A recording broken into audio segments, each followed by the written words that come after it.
أعوذ بالله من الشيطان الرجيم.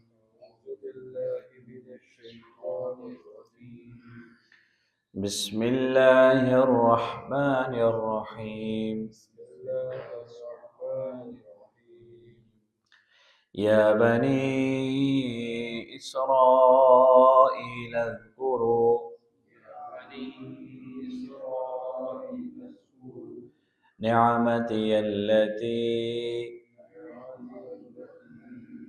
أنعمت عليكم وأني فضلتكم على العالمين. واتقوا يوما لا تجزي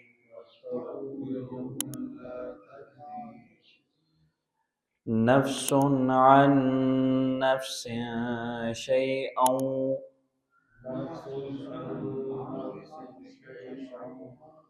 ولا يقبل منها شفاعة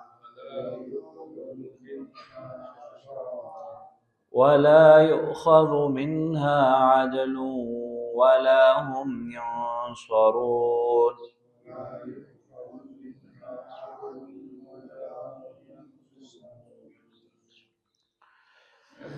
بسم اللہ والحمد للہ والصلاة والسلام علی رسول اللہ وبعد. آیت نمبر 40 میں رب تعالیٰ بنی اسرائیل کو خطاب کا آغاز کرتے ہیں اور اب پھر بنی اسرائیل کو خطاب جاری ہے نئے انداز سے اور خاص نعمتیں یاد دلاتے ہوئے. یا بنی اسرائیل، اے بنی اسرائیل. کون ہے بنی اسرائیل؟ یعقوب علیہ السلام کی اولاد. اسرائیل کون تھے؟ یعقوب علیہ السلام. اذکرو یاد کرو. اذکرو یاد کرو. اچھا جی، اذکرو یاد کرو ذکر وغیرہ ہمارے اردو میں استعمال ہوتا ہے، لیکن یہ کرو کا معنی ہمیں کہاں سے پتہ چلا؟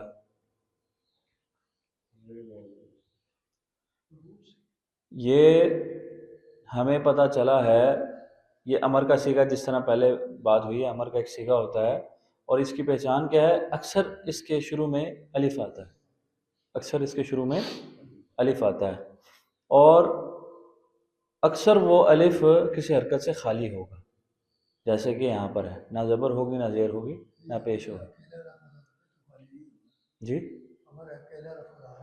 ہاں جی، وہ بالکل وہ اس وجہ سے کہ اس کو پڑھا نہیں جا سکتا، اس لیے اس کے اوپر کوئی حرکت لگائی جاتی ہے. لیکن اصلاً یہ ہے کہ اس کو کہتے ہیں حمزہ وصلی.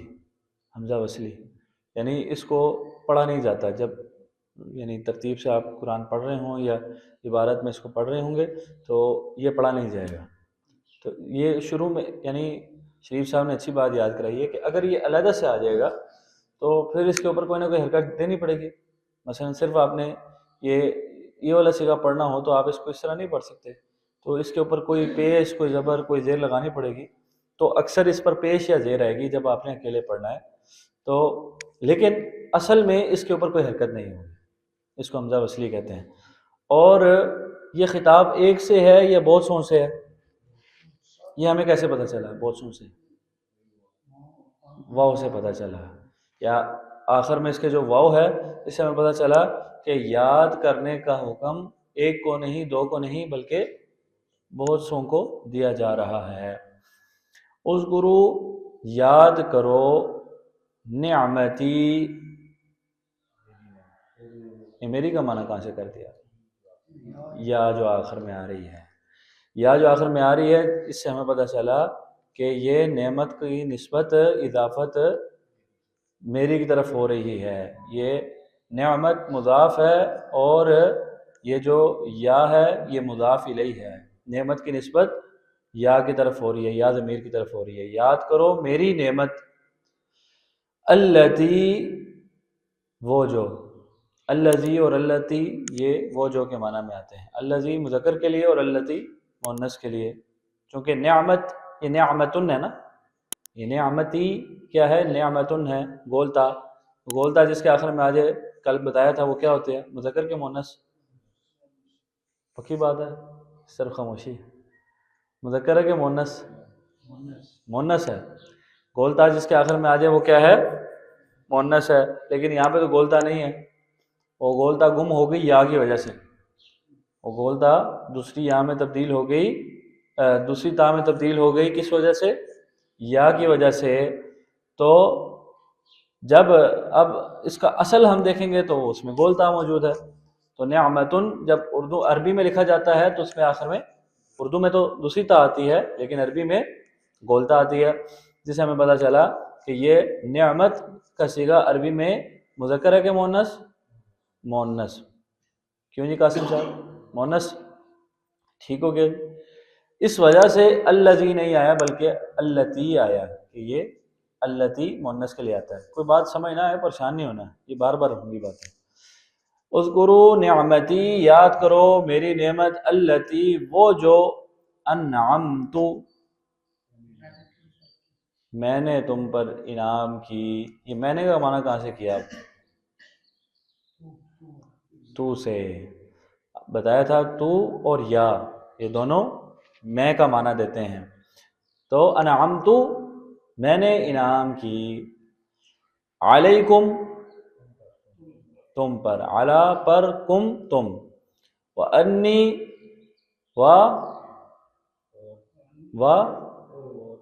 و کا معنی کریں نا صرف، اور انی بے شک، بے شک میں نے، یا میں، یا جب آ گئی تو میں کا معنی پیدا ہو گیا، انی بے شک میں، فضلت فضلت فضلت تو فضیلت دی کس نے؟ تو میں نے، فضلت میں نے فضیلت دی، کم تمہیں، فضلت میں نے فضیلت دی، کم تمہیں۔ اب معنی پورا ہوا کہ نہیں؟ ٹھیک ہے، فضلت میں نے فضیلت دی، فضیلت اردو کا لفظ ہے نا، فضل فضیلت وغیرہ استعمال ہوتا ہے۔ فضلت میں نے فضیلت دی، کم تمہیں، کم اور تم تمہارے معنی میں سامنے جب بہت سے ہوں، اعلی اعلی سارے کریں نا ترجمہ، اعلی پر، العالمین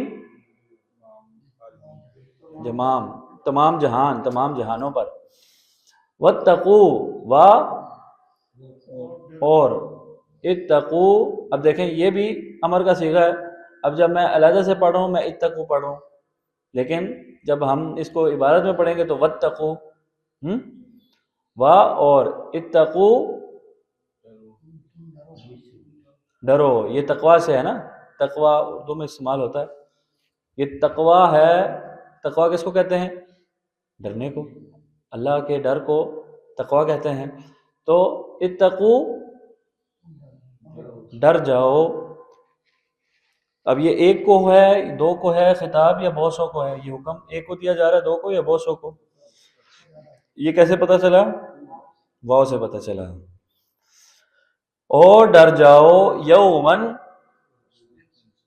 ایسے دن سے، لا تجزی نہیں جزا دے گی، جزا اردو میں استعمال ہوتا ہے نا، جزائے خیر، جزا و سزا، نہیں جزا دے گی، نفس کوئی جان، نفس جان کو کہتے ہیں، کوئی جان، عن نفس کسی جان سے، شیئن کچھ بھی۔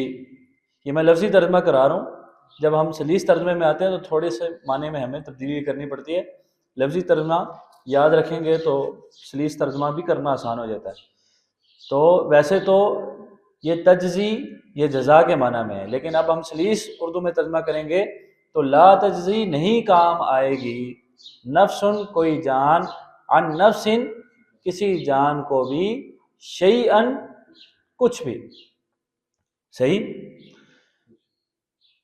جب اکیلے سے معنی کریں گے لا تجزی تو یہ پھر جزا و سزا کا معنی دے گی کہ لا تجزی نہیں جزا دے گی. اللہ اکبر. ولا یقبل و اور لا نہیں یقبل قبول کیا جائے گا. قبول اردو کا لفظ ہے کہ نہیں؟ قبول مقبول ٹھیک ہے. لا یقبل نہیں قبول کیا جائے گا منہا اس سے. منہا اس سے کس سے؟ بات کس کی ہو رہی ہے؟ جان کی. نفس عن نفس کوئی جان دوسرے جان کے کچھ کام نہیں آئے گی اس کا ذکر ہو رہا ہے نا. ولا یقبل اور نہیں قبول کیا جائے گا منہا اس سے. کس سے؟ نفس سے. یہ میرے دائیں طرف والے میرے ساتھ ساتھ ہیں؟ چلیں ٹھیک ہے. مجھے بھی احساس دلاتے رہیں کہ میرے ساتھ ساتھ ہیں. ولا یقبل اور نہیں قبول کیا جائے گا منہا اس سے. اب یہ منہا کیوں آیا ہے؟ نفس ان کے آخر میں تو گولتا نہیں ہے. تو یہ منہا یہ جو ہا زبر الف کی ضمیر ہے یہ تو مونس کے لیے ہوتی ہے. کل بات ہوئی تھی نا کہ ہا کی ضمیر ہو کی ضمیر مذکر کے لیے ہا کی ضمیر مونس کے لیے. تو یہ منہا یہ ہا کی ضمیر آ گئی ہے جبکہ نفس ان کے آخر میں تو گولتا موجود نہیں ہے.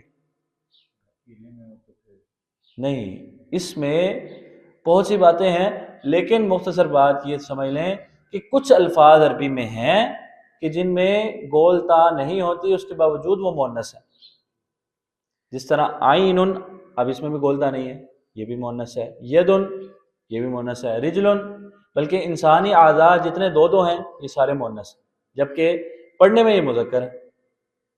اذن عین اسی طرح یدن رجلن کتفن یہ سارے جو انسانی اعضاء ہیں جو دو ہوتے ہیں یہ مؤنث پڑھے جاتے ہیں. اور بھی بہت ساری چیزیں ہیں. تو کچھ الفاظ عربی میں ایسے ہیں جو کہ پڑھنے میں تو مذکر ہیں لیکن اصل میں وہ مؤنث ہیں گولتا نہ ہونے کے باوجود. لیکن جہاں گولتا آئے گی وہ تو کنفرم مؤنث ہے. صحیح. اسی لیے اللہ نے یہ نہیں فرمایا ولا یقبل منہ اللہ نے یہ فرمایا ولا یقبل منہا کہ یہ مؤنث ہے. شفاعتن کوئی سفارش. یہ جو تن ہے نا یہ جو تنوین ہے آخر میں دو پیش یہ بتا رہی ہے کہ کوئی. الشفاع ہوتا تو سفارش شفاعت. اب جب یہ شفاعتن ہے اس میں تنوین آ رہی ہے آخر میں تو پھر کوئی سفارش کسی قسم کی کوئی شفاعت نہیں قبول کی جائے گی. یہ کسی قسم کی بھی معنی کہاں سے پیدا ہوا؟ آخر میں تنوین سے. تنوین سے کیا معنی پیدا ہو گیا؟ کسی قسم کی بھی یعنی عام ہو گیا نکرہ ہو گیا. ولا یؤخذ اچھا جی نہ کوئی جان کسی جان کے کام آئے گی نہ کوئی سفارش قبول ہوگی. ولا اور نہ ہی یؤخذ لیا جائے گا منہا عدل کوئی معاوضہ. عدل کوئی معاوضہ. ولا ہم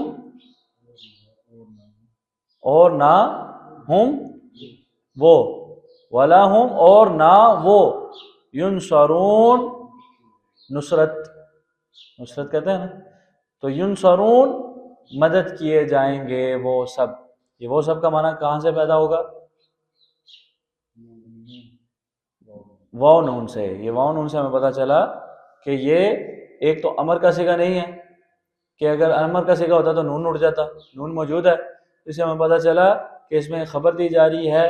خبر کیا ہے کہ ولا ہم ینصرون نہ ان کی مدد کی جائے گی. اس میں کسی چیز کا حکم نہیں دیا جا رہا نہ ہی کسی چیز سے روکا جا رہا ہے. صحیح. اللہ رب العزت نے اب یہ آیت نمبر 47 میں بنی اسرائیل کو دوبارہ سے خطاب کیا ہے اور اپنی نعمتوں کو دوبارہ سے یاد کرایا ہے. آیت نمبر 40 میں بھی یاد کرایا تھا لیکن اس میں تھوڑا سا ڈرایا تھا. اب اللہ رب العزت اپنی خاص نعمتیں یاد دلا رہے ہیں کہ اللہ نے تمہیں فضیلت دی تمام جہانوں پر لیکن یہ فضیلت پہلے تھی پہلی امتوں پر تھی. بعد والوں پر نہیں، امت محمدیہ پر نہیں۔ امت محمدیہ کو تو رب تعالیٰ نے فرما دیا کنتم خیر امت اخرجت للناس، تم بہترین امت محمدیہ کے آ جانے کے بعد بنی اسرائیل کا فضل ختم ہو گیا، بنی اسرائیل کو پہلی امتوں پر اور اپنے دور کے تمام امتوں پر فضیلت دی گئی تھی۔ اب کوئی بنی اسرائیل سمجھیں کہ ہم فضیلت والے ہیں تو اب وہ فضیلت والے نہیں، کہ حضور کا بخاری شریف کا وہ فرمان بھی آپ نے سن رکھا ہے کہ خیر الناس قرنی، بہترین لوگ میرے زمانے کے لوگ ہیں، بہترین لوگ، ثم الذین یلونہم ثم الذین یلونہم، پھر ان کے جو بعد ہوں گے، پھر ان کے بعد ہوں گے، اور ایک روایت کے مطابق ان کے جو بعد ہوں گے۔ تو اب جو فضل ہے وہ امت محمدیہ میں منتقل ہو گیا۔ اس کے بعد رب تعالیٰ ڈرا رہے ہیں ایسے دن سے جس دن کسی جان نے کسی کے کام کچھ نہیں آنا، اور نہ ہی اس دن کوئی سفارش کام آئے گی، اور نہ ہی اس دن کوئی معاوضہ لیا جائے گا۔ انسان کہیں پھنس جائے تو تین ہی طریقے ہوتے ہیں۔ ایک یہ ہوتا ہے کہ کوئی سفارش کرتا ہے یار چھوڑ دو اس کو، تو اس کی جو سفارش کا وزن ہوتا ہے چھوڑ دیا جاتا ہے، یا پھر کوئی پیسہ دے کر کے، کوئی مال دے کر کے، کوئی دنیاوی فائدہ دے کر کے چھڑا لیا جاتا ہے، جس کو فدیہ کہتے ہیں۔ اور یہاں پر رب تعالیٰ نے عادل کہہ دیا، معاوضہ۔ اور تیسرا طریقہ یہ ہوتا ہے کہ جب ان دونوں میں سے کچھ نہ چلے تو آپ حملہ کر کے اپنا بندہ آزاد کرا لیتے ہیں۔ تو یہی تین طریقے ہوتے ہیں، چوتھا کوئی طریقہ نہیں ہوتا۔ رب تعالیٰ نے ان تینوں طریقوں کی نفی کر دی، نہ اس دن کوئی سفارش کام آئے گی، نہ اس دن کوئی فدیہ اور معاوضہ قبول کیا جائے گا، اور نہ ہی اس دن کوئی دوسرے کے کام آ سکتا ہے، مدد کر سکتا ہے، کوئی کسی کی مدد نہیں کر سکتا۔ تو رب تعالیٰ نے یہاں پر سفارش کی بھی نفی کی ہے۔ تو مدد کی جو بات ہے اور معاوضے کی جو بات ہے وہ تو آسان ہے سمجھنا، لیکن سفارش کی جب ہم دیکھتے ہیں کہ کتاب و سنت میں متعدد دلائل ہیں جہاں پر شفاعت کا اور سفارش کا ذکر ہے، تو وہ کیا ہے اور یہ کیا ہے؟ یہاں پر تو رب تعالیٰ بالکل انکار کر رہے ہیں کہ کسی جان کی کوئی سفارش قبول نہیں کی جائے گی۔ معنی یہ ہے کہ کافر کی سفارش قبول نہیں ہے، مومنوں کی، متقین کی اور آپ علیہ الصلوۃ والسلام کی سفارش کا متعدد روایات ہیں، متواتر روایات ہیں کتاب و سنت میں جس میں ذکر ہے۔ اور رب تعالیٰ یہ بھی فرماتے ہیں من ذا الذی یشفع عندہ الا باذنہ، کون ہے جو اللہ کے ہاں سفارش کرے مگر اس کی اجازت سے، مگر اس کی اجازت سے پتہ چلا کہ اجازت بھی دے گا رب تعالیٰ، اور متعدد دلائل اس پر شاہد ہیں کہ سفارش ہوگی، شفاعت ہوگی، لیکن کافروں کی کوئی شفاعت اور سفارش نہیں ہوگی۔ مجھے آپ جیسے جو گنہگار ہیں جن کے کچھ گناہ ہوں گے ان کی سفارش ہوگی، حافظ قرآن اولاد ہے تو وہ سفارش کریں گی، علماء کرام ہیں اولادوں میں تو وہ شفاعت کریں گے، سفارش کریں گے۔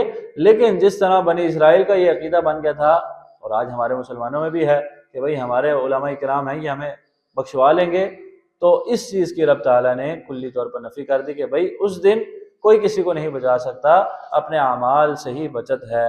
رب تعالیٰ سے دعا ہے رب تعالیٰ ہم پر جو اس نے فضل فرمایا کہ ہمیں امت محمدیہ میں پیدا فرمایا، رب تعالیٰ اس فضل کو ہمیں صحیح معنی میں سمجھنے کی توفیق عطا فرمائے، اس کا حق ادا کرنے کی توفیق عطا فرمائے، اور رب تعالیٰ ہمیں توفیق عطا فرمائے کہ جو ہماری ذمہ داری ہے ہم اس کو صحیح سے بجا لائیں، اور رب تعالیٰ قیامت کے دن ہمارے گناہوں سے درگزر فرمائے، ہماری بخشش فرمائے، اور جس دن کوئی کسی کا کام نہیں آئے گا رب تعالیٰ ہمیں اس دن کافی ہو جائے۔